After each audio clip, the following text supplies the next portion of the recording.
Hello everyone, welcome to my channel. আজকে class 9 এর অনুশীলনী R2 এর 18 নম্বর কোয়েশ্চনটি আমরা করতে যাচ্ছি। আগের ভিডিওতে আমি আগের কোয়েশ্চনগুলো করিয়ে দিয়েছি। কিছু কোয়েশ্চন আমি বলেছি যে এক রকমের কোয়েশ্চন আমি এক্সপ্লেইন করে দিয়েছিলাম তোমরা নিজে থেকে ট্রাই করার জন্য। এবার 18 নম্বর কোয়েশ্চন থেকে কি আছে, একটু নতুন বদলে কোয়েশ্চন আছে, তাই আমি এটি করিয়ে দেব। 18 নম্বর কোয়েশ্চনটি কি বলেছে, একটি অর্ধবৃত্তাকার বাগানের ব্যাসার্ধ 10 মিটার হলে একটি অর্ধবৃত্তাকার বাগানের ব্যাসার্ধ কি দেওয়া আছে, এটার ব্যাসার্ধ দেওয়া আছে কি 10 মিটার। তোমাকে কি বলেছে, বাগানটির কালি। আগে এটা করতে হলে কি করব আমরা, সলিউশন। কি দেওয়া আছে, ব্যাসার্ধ ব্যাসার্ধকে আমরা কি দিয়ে লিখি, স্মল আর দিয়ে। ব্যাসার্ধ ইকুয়ালস টু কি 10 মিটার দেওয়া আছে, ঠিক আছে। এবার অর্ধবৃত্তের কালি কি, অর্ধবৃত্তের কালি বৃত্তের কালির ফর্মুলা কি, আমরা পাই আর স্কয়ার, এটাই হলো বৃত্তের কালির ফর্মুলা। এবার বৃত্তের কালি যখন অর্ধবৃত্ত আছে তাহলে কি করব, আমরা হাফ দিয়ে মাল্টিপ্লাই করে নেব। তাহলে আমাদের পাইর ভ্যালু এখানে দিয়ে দিয়েছে, পাই ইকুয়ালস টু 3.14 ধরা আছে। তাহলে কি হয়ে যাবে, 1 ডিভাইডেড বাই 2 ইনটু পাইর ভ্যালু কত 3.14 দেওয়া আছে, ইনটু 10 ইনটু 10, ঠিক আছে। 2 দিয়ে 10 কে কাটো, কি হয়ে যাবে 5 এসে যাবে। এবার 10 দিয়ে এটাকে যদি গুণ করি, এক ঘর আগে দশমিক চলে যাবে। এটা করার আগে আমরা দেখে নেই 5 দিয়ে এটাকে গুণ করে নেই। 5 4 যা 20, 0 হেন্ডো হইছে কত 2, 5 1 যা 5 আর হেন্ডো 2 কত এসে গেল 7, 5 3 যা 15, আর এই যে 10 দিয়ে গুণ করলে আর একটি 0 এসে গেল। কয় ঘর আগে দশমিক বসে, 2 ঘর আগে।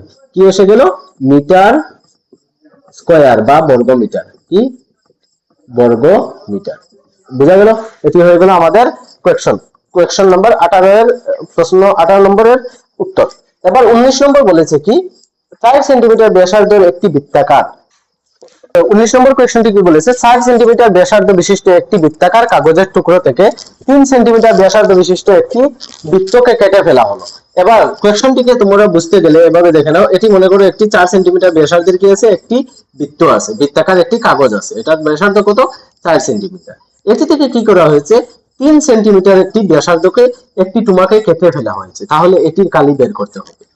তো দেখো কি করব আমরা, সলিউশন। বৃত্তের দুইটি ব্যাসার্ধ দেওয়া আছে, দেখো বড় বৃত্তের ব্যাসার্ধ দুইটি দেওয়া আছে, তাই দুইটিকে আলাদাভাবে বৃত্তের ব্যাসার্ধ। প্রথমে আমাদের কি দেওয়া আছে সেটি লিখতে হবে। ব্যাসার্ধ ইকুয়ালস টু বড় বৃত্তের ব্যাসার্ধকে আমরা ক্যাপিটাল আর দিয়ে দিই, বা R1 দিতে পারো, তোমরা যেটা ভালো লাগে R1 দিয়ে দাও। R1 ইকুয়ালস টু কি 4 সেন্টিমিটার। আর ছোট বৃত্তের ব্যাসার্ধ ইকুয়ালস টু এটাকে R2 দিয়ে দাও, তাহলে কি হয়ে যাবে, এটি কি 3 সেন্টিমিটার, ঠিক আছে। এবার কেটে ফেলে দেওয়ার পরে যে বাকি অংশটি রইল, এই অংশটির কালি কিভাবে বের করব আমরা অবশিষ্ট অংশের কালি, আমাদের লাগে কি অবশিষ্ট অংশের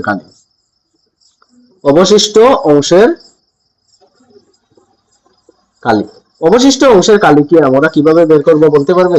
অবশিষ্ট অংশের কালি হলো, এই যে বড় বৃত্ত আছে সেটির কালি থেকে যদি আমরা এই ছোট বৃত্তকে মাইনাস করে দিই, হয়ে যাবে। তাহলে কি করব আমরা করব বড় বৃত্তের কালি মাইনাস ছোট বৃত্তের কালি। বড় বৃত্তের কালি থেকে কি করে নেব, আমরা ছোট বৃত্তের কালিটিকে মাইনাস করে দেব, এভাবেই হয়ে যাবে। তাহলে বড় বৃত্তের কালির ফর্মুলা আমরা কি লিখব, পাই আর1, বড় বৃত্তের কালি কি পাই আর1 স্কয়ার, ঠিক আছে, মাইনাস ছোট বৃত্তের কালি কি পাই আর2 স্কয়ার, ঠিক আছে। এবার দেখো পাই দুটোটিকে কি আছে, কমন আছে, তাহলে পাইকে কমন নিয়ে নাও। পাইর ভ্যালু কি 22 ডিভাইডেড বাই 7 লিখতে পারি, বা 3.14 লিখে নিই, 3.14 ইনটু আর1 স্কয়ার কত হয়ে যাবে, 4 স্কয়ার মাইনাস 3 স্কয়ার। বুঝা গেছে কি? দেখো আমাদের কাছে কি আছে, আমাদের কাছে পাই কমন আছে, তাই পাইটিকে কমন নিয়ে নিলাম আমরা। বাকি যে দুইটি আছে এখানে পাই এসে গেলে কি রইল, আর1 স্কয়ার, আর1 এর ভ্যালু কি 4 স্কয়ার, আর আর2 এর ভ্যালু কি 3 স্কয়ার। তাহলে কি হয়ে যাবে 3.14 ইনটু 4 স্কয়ার কত, 4 স্কয়ার 16 মাইনাস 3 স্কয়ার কত 9 ইকুয়ালস টু 3.14 ইনটু কি হয়ে যাবে, মাইনাস করলে কত পাবো আমরা 7।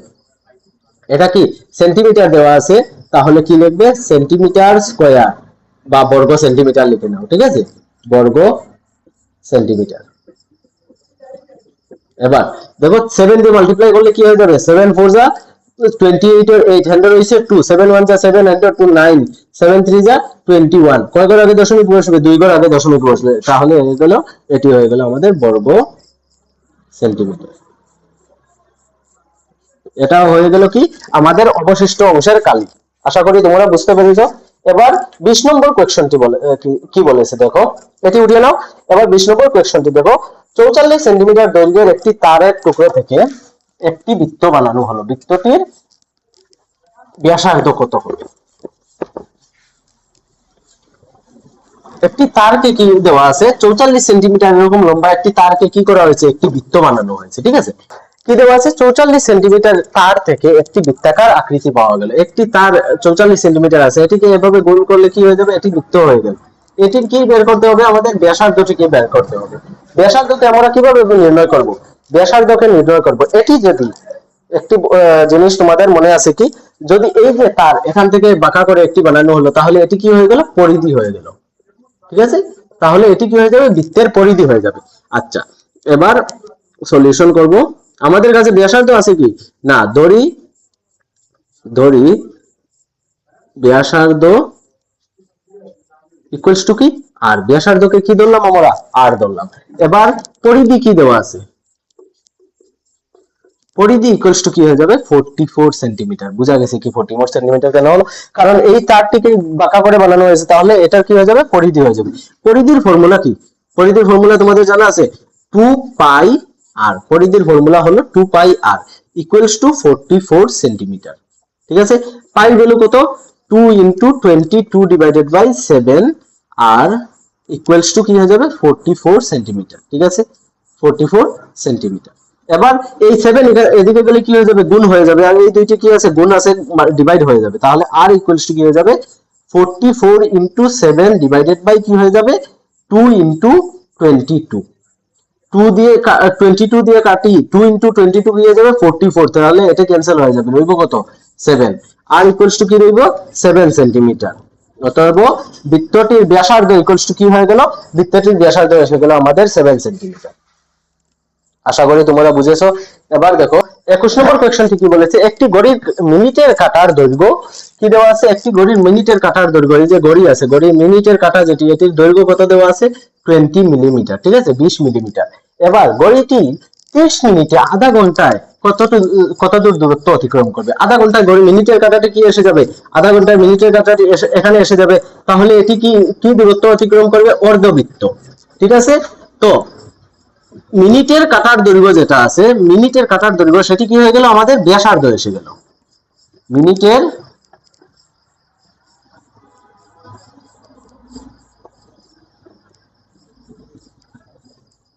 ইকুয়ালস টু, এটাকে কি লিখতে পারি আমরা, ব্যাসার্ধ লিখতে পারি, কত এসে গেল, 20 মিলিমিটার, 20 মিলিমিটার।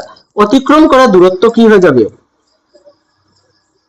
অতিক্রম করা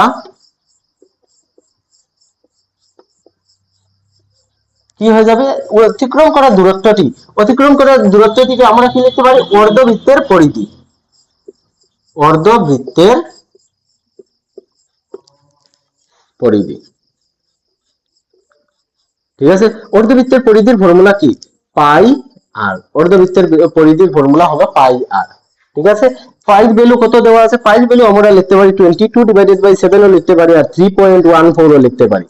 যেটি লিখলে আমাদের আনসারটি সহজ হয়, সেটি লেখা আমাদের জন্য জরুরি, ঠিক আছে। তো এখানে লিখে দিই কি 3.14। আর এর ভ্যালু কত আছে, আর এর ভ্যালু আছে 20 মিলিমিটার, তাহলে কি হয়ে যাবে, মিলিমিটার। এই 2 দিয়ে গুণ করে, তাহলে কি হয়ে যাবে, 2 4 যা 8, 2 1 যা 2, 2 3 যা 6, কয় ঘর আগে দশমিক, 2 ঘর আগে দশমিক, এখানে একটি জিরো আছে, তো 2 ঘর আগে দশমিক, 62 মিলিমিটার, ঠিক আছে। তো অতিক্রম করা দূরত্ব কি এসে গেল, ও বৃত্তটি মিনিটের কাঁটাটি 8 ঘন্টায় 62.80 মিলিমিটার অতিক্রম করবে। তো দেখো এবার 22 নম্বর কোয়েশ্চন। 22 নম্বর কোয়েশ্চনটি কি বলেছে, 100 মিটার বাহু বিশিষ্ট একটি বর্গাকার উদ্যানের ভেতর দিকে পরিসীমা ঘেঁষে 5 মিটার প্রস্থ একটি রাস্তা আছে। রাস্তাটির কালি নির্ণয় করো। এই দেখো, এটি কি হয়ে গেল, একটি বর্গাকার মাঠ। বর্গাকার মাঠের ব্যাসার্ধ কত, বর্গাকার মাঠের দৈর্ঘ্য কত দেওয়া আছে, 100 মিটার। এবার এর ভিতর দিকে কি আছে, 5 মিটার করে একটি রাস্তা আছে। এই যে পুরো রাস্তাটি, এটা কি হয়ে গেল, পুরো রাস্তা।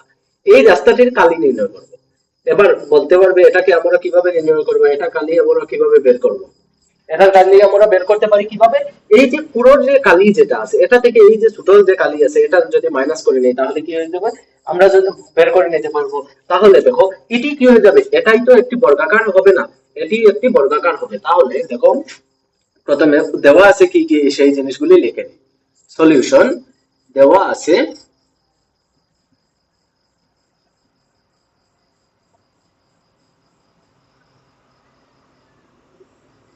বর্গাকার মাঠের বাহু, যেটাকে আমরা লেন্থ বলি, কি লেন্থ দেওয়া আছে আমাদের 100 মিটার দেওয়া আছে। কিভাবে,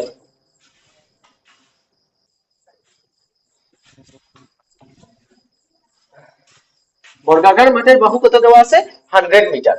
এবার রাস্তার রাস্তার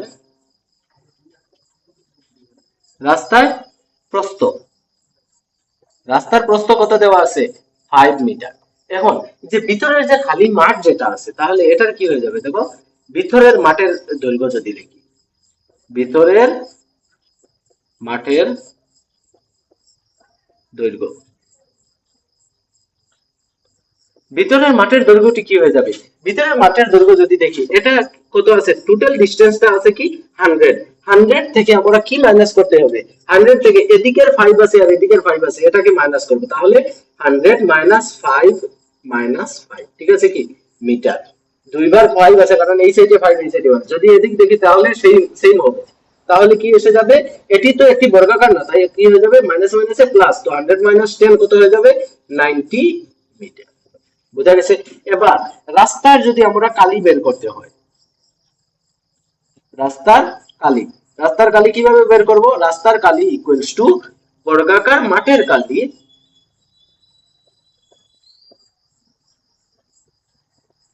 মাঠের কালি মাইনাস এই যে ভিতরের যে মাঠ আছে ভিতরের, এটাকে তুমি লিখে নাও রাস্তার ভিতরের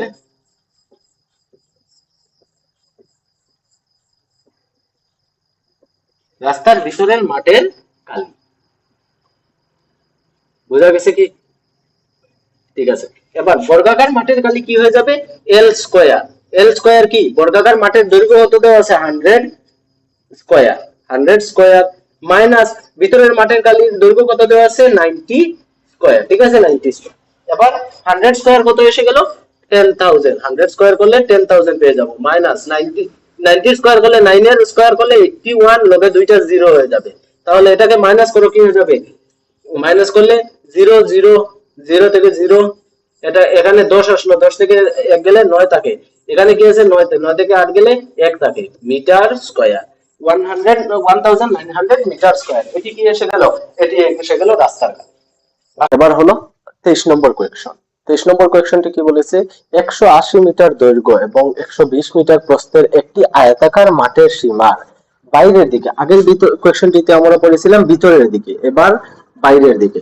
এটি একটি দেওয়া আছে কি 180 মিটার, এটির দৈর্ঘ্য কত দেওয়া আছে 180 মিটার, ঠিক আছে 180 মিটার। আর কি আছে, এদিকে প্রস্থ কত দেওয়া আছে 120 মিটার, ঠিক আছে। এর কি বলেছে, বাইরের দিকে 6 মিটার প্রস্থের একটি রাস্তা আছে, এর বাইরের দিকে কত মিটার প্রস্থের, একটি 6 মিটার প্রস্থের একটি রাস্তা আছে, এর চারদিকে কি আছে, চারদিকে একটি রাস্তা আছে। রাস্তাটির প্রস্থ কত দেওয়া আছে 6 মিটার, এটার প্রস্থ কত দেওয়া আছে 6 মিটার, ঠিক আছে। এটা এদিকে যেদিকে দেখি না কেন আমরা 6 মিটার পাবো। তাহলে কি করতে বলেছে আমাদের, রাস্তাটির কালি নির্ণয় করো। এবার রাস্তাটির কালি কিভাবে নির্ণয় করব আমরা, রাস্তাটির কালি নির্ণয় করার আগে দেখো এটি হয়ে যাচ্ছে কি ছোট আয়তক্ষেত্র, এটি বড় একটি আয়তক্ষেত্র হয়ে যাচ্ছে কি, এটি বড় আয়তক্ষেত্র। বড় আয়তক্ষেত্রটির দৈর্ঘ্য কি হয়ে যাবে, প্রথমে ছিল 180 ডিগ্রি, সঙ্গে এদিকে 6 যোগ হয়েছে, এদিকে 6 যোগ হয়েছে, তাহলে কি হয়ে যাবে 6 + 6 12, তাহলে 192 মিটার। ঠিক আছে, ঠিক এইভাবে এদিক ছিল কত 120 মিটার, প্রস্থ কত হয়ে যাবে 120 প্লাস 6 প্লাস 6 কত 12, 132 মিটার। আশা করি এতটুকুর মধ্যে কোনো ডাউট নাই। ঠিক আছে, তাহলে দেখো দেওয়া আছে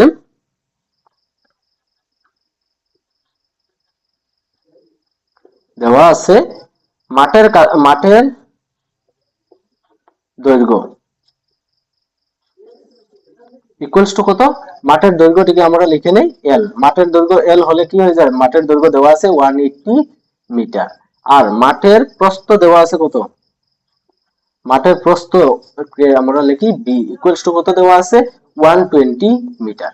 ঠিক আছে, এবার যে রাস্তা সহ মাঠের কালি, রাস্তা সহ প্রথমে লিখে দেও রাস্তার প্রস্থ দেওয়া আছে,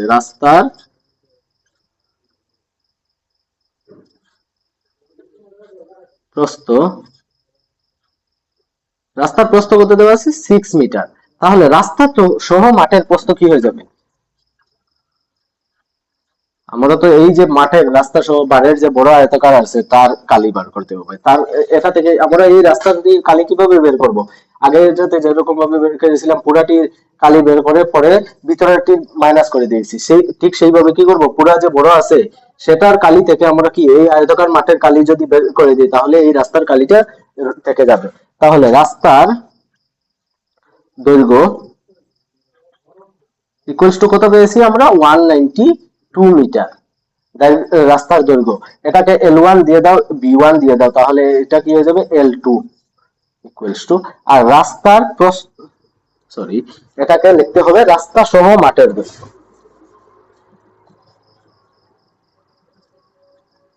রাস্তা সহ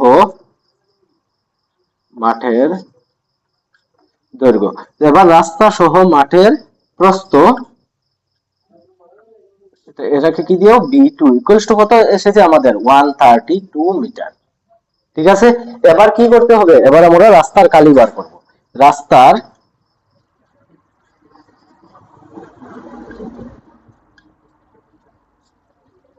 কালিটি আমরা কিভাবে বের করব, রাস্তার কালি বের করব এই যে রাস্তা সহ মাঠের কালি আছে এটা থেকে রাস্তার কালিটি মাইনাস করে দেব, রাস্তা সহ মাঠের কালি মাইনাস কি কি মাইনাস করব, এটা থেকে আমরা মাইনাস করব মাঠের কালি, মাঠের কালি। ঠিক আছে, তাহলে রাস্তা সহ মাঠের কালি আমি ওই সেট মুছিয়ে দিই।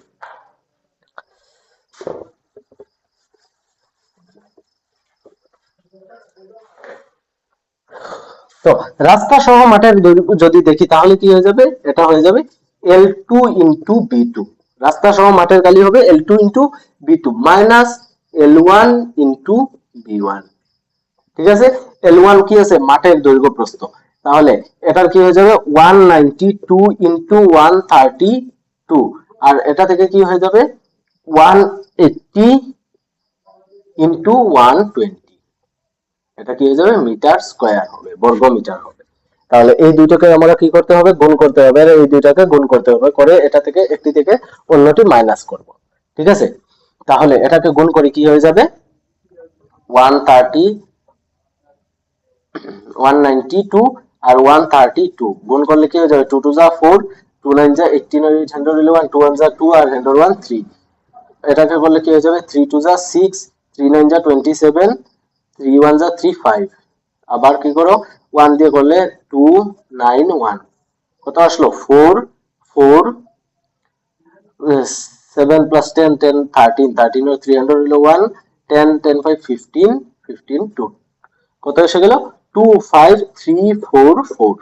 এটা কি এই দুইটার গুণ করলে কি পাচ্ছি আমরা 25,344, আর এটা যদি গুণ করি তাহলে কি হয়ে যাবে 18 ইন্টু 12, 2 8 যা 16, 2 1 যা 2 আর 1 3, 2 1 8 যা 1, তাহলে কত এসে গেল 11, 11 আর 1 100 হলো 1, 1 1 যা 1 আর 100 0 0, কত এসে গেল 21800।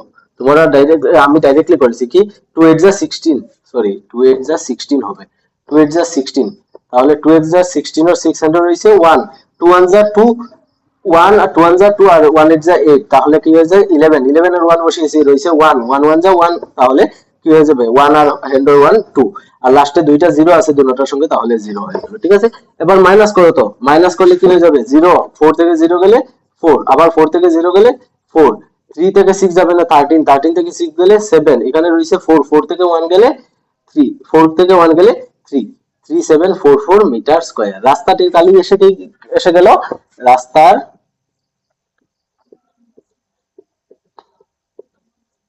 রাস্তার কালি ইকুয়ালস টু কি এসে গেল 3744 মিটার স্কয়ার, বর্গ মিটার বা মিটার স্কয়ার। আশা করি এতটুকু বোঝা গেছে।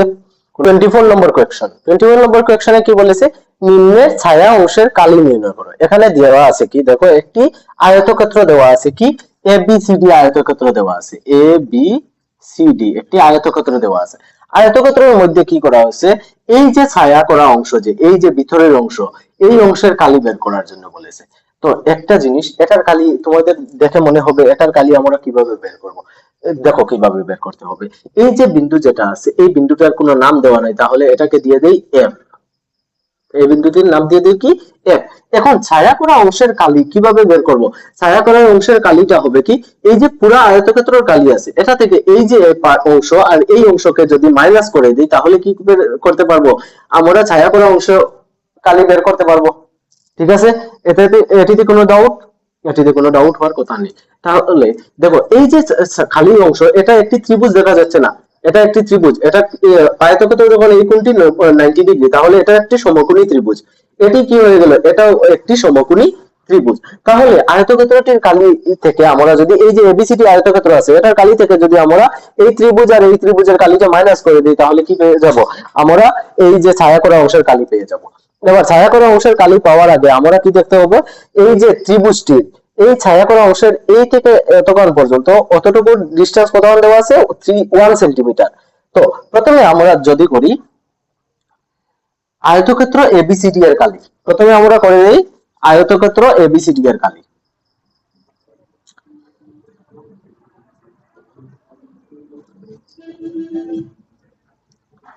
আয়তক্ষেত্র এ বি সি ডি এর কালি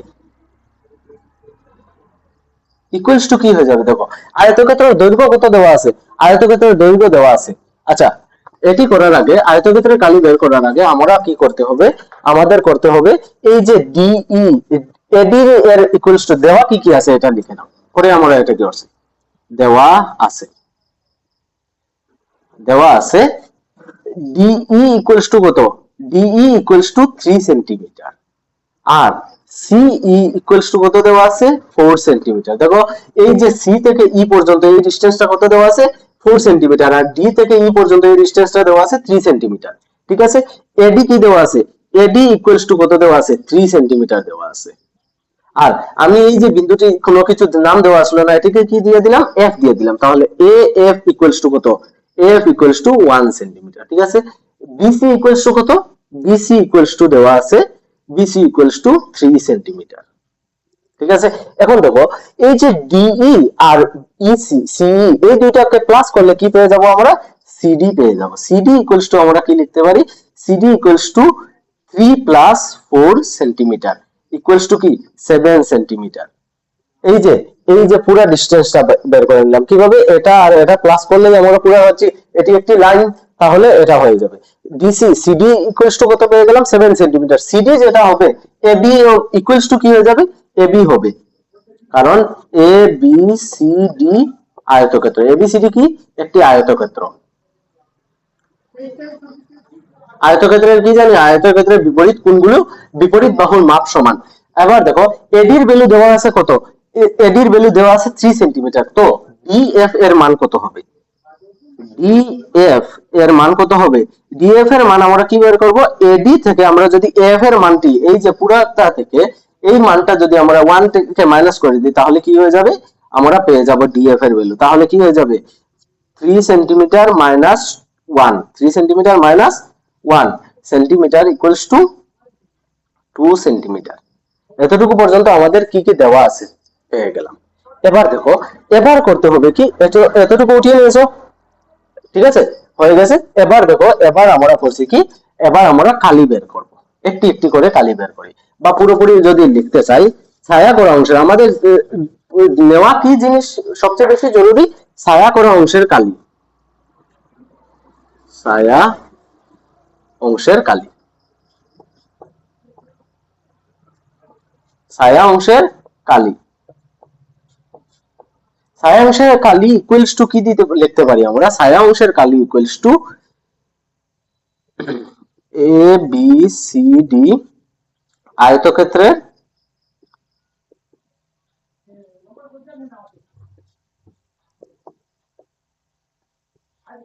এই যে এবিসিডি আয়তক্ষেত্র কালি আছে, এটি থেকে কি করতে হবে, এটি থেকে মাইনাস যদি করে নিই, আমরা কি মাইনাস করি, এই যে ডিইএফ, যে ডিইএফ আমাদের কাছে কি আছে, একটি ত্রিভুজ আছে, আর বিসিই একটি ত্রিভুজ আছে, এই দুইটি ত্রিভুজের কালি মাইনাস করে নেই, তাহলে কি হয়ে যাবে, তাহলে কালি ত্রিভুজ ডিইএফ কালি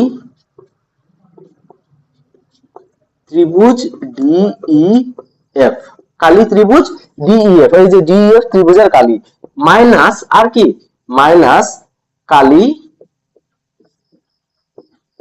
ত্রিভুজ বিসিই, বিসিই, আশা করি বুঝতে পেরেছো, বিসি। এবার দেখো, এবিসিডি আয়তক্ষেত্রের কালি কি পাবো আমরা, এই যে এটি পুরো বিসি এর ভ্যালু কত পেয়েছিলাম 7, তাহলে এটাও কি হয়ে যাবে 7 সেন্টিমিটার, তাহলে কি হয়ে যাবে, দৈর্ঘ্য ইনটু প্রস্থ, লেন্থ ইনটু ব্রেথ, তাহলে 7 ইনটু 3 সেন্টিমিটার, 7 ইনটু 3, দৈর্ঘ্য আছে 7, প্রস্থ আছে 3 সেন্টিমিটার। এবার মাইনাস এই যে ডিইএফ এর, এই ডিএফ এর মান কত পেয়েছি আমরা, 2 সেন্টিমিটার, এটি কি হয়ে যাবে উচ্চতা, এটি কি হয়ে যাবে ভূমি, তাহলে হাফ ইনটু, ত্রিভুজের কালির ফর্মুলা কি, হাফ ইনটু ভূমি ইনটু উচ্চতা, তাহলে DF into DE, DF into DE, minus কালি ত্রিভুজ বিসি এর কালি কি হয়ে যাবে, half into BC into EC বা সিই, বিসি ইনটু সিই যেটা দেওয়া আছে আমাদের কাছে। এবার 7 3 যা 21 মাইনাস হাফ ইনটু ডিএফ এর ভ্যালু কত আছে, ডিএফ এর ভ্যালু আছে 2 সেন্টিমিটার, ইনটু ডি এর ভ্যালু কত আছে 3 centimetre, minus 1 divided by 2 into BC এর ভ্যালু কত দেওয়া আছে 3 সেন্টিমিটার, আর সি এর ভ্যালু কত আছে 4 সেন্টিমিটার, কাটাকাটি করে 2 2 ক্যান্সেল হয়ে যাবে, 2 1 যা 2, 2 2 যা 4, রইল কি 21 মাইনাস এটা কি আছে 3, মাইনাস 3 2 যা 6, মাইনাস মাইনাসে প্লাস হয়ে যাবে, তাহলে 21 মাইনাস 3 প্লাস 6 9 ইকুয়ালস টু কত এসে গেল 12 সেন্টিমিটার স্কয়ার। সরি, তো ছায়া করা অংশের কালি কি এসে গেল 12 সেন্টিমিটার স্কয়ার। আবার আমি একটু বুঝিয়ে দেই, দেখো কি করেছি আমরা, আমরা এই যে এবিসিডি আয়তক্ষেত্র যেটি আছে এটির কালি থেকে এই ত্রিভুজের কালি আর এই ত্রিভুজের কালি বের করেছি। এই ত্রিভুজের ভূমি আছে 2 সেন্টিমিটার, উচ্চতা আছে 3 সেন্টিমিটার, এই ত্রিভুজের ভূমি আছে 3 সেন্টিমিটার, উচ্চতা আছে 4 সেন্টিমিটার, যেটা আমাদের দেওয়া আছে, প্রদত্ত আছে, ঠিক আছে, তাই আমরা এইভাবে করে নিলাম। অতএব